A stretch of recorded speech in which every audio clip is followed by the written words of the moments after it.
ici pour faire du buzz, mais vous allez le dire à tous vos amis qui leur votent régulièrement des subventions parce qu'elles font un travail remarquable sur le terrain et dans le respect des principes et des valeurs de la République. Monsieur Lycia.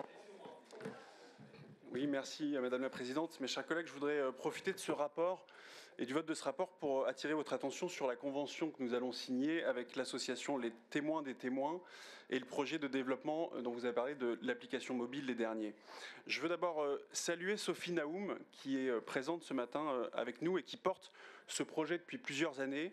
Et je veux lui dire combien nous sommes fiers que la région Île-de-France, sous votre impulsion, Madame la Présidente, s'engage aussi puissamment en faveur de ce dispositif. Les derniers, c'est un immense chantier de recueil de la parole des derniers rescapés de la Shoah, les derniers encore en vie aujourd'hui.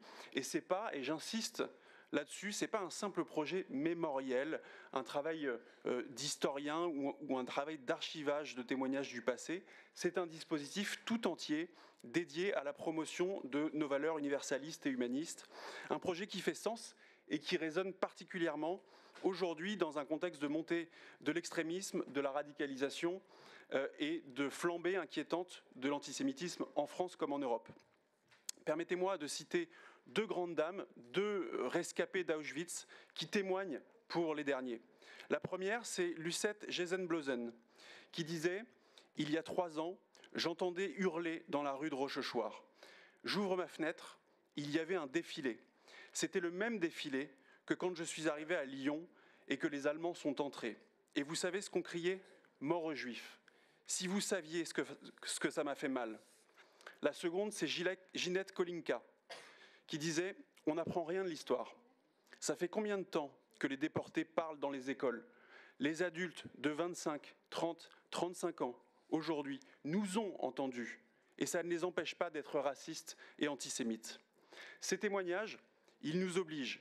Ils nous rappellent que la Shoah n'est pas une relique du passé, une histoire lointaine et révolue, mais bien un avertissement perpétuel sur ce que l'humanité peut engendrer de pire.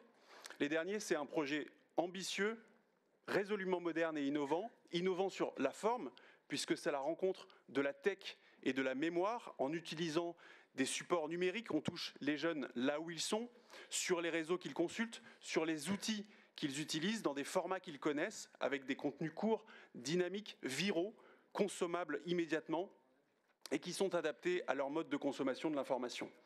Et innovant également sur le fond, parce que c'est une façon de commémorer autrement, en sortant des registres habituels, académiques, scolaires, en faisant le pari aussi de vulgariser l'histoire pour la rendre accessible et contemporaine, et surtout en la raccrochant au présent, en l'ancrant dans notre quotidien. Parce que si on n'innove pas, si on cantonne la Shoah au livre d'histoire, dans un passé figé et terminé, eh bien c'est la mémoire qui se perd. Alors nous sommes fiers de soutenir ce projet, ce dispositif à hauteur de 200 000 €, parce qu'il est essentiel non seulement pour la région Île-de-France, mais bien au-delà. Madame Malézé. Oui, merci Madame la Présidente. Quelques mots sur ce projet qui est un projet exceptionnel, qui est un projet qui permet de passer le cap très compliqué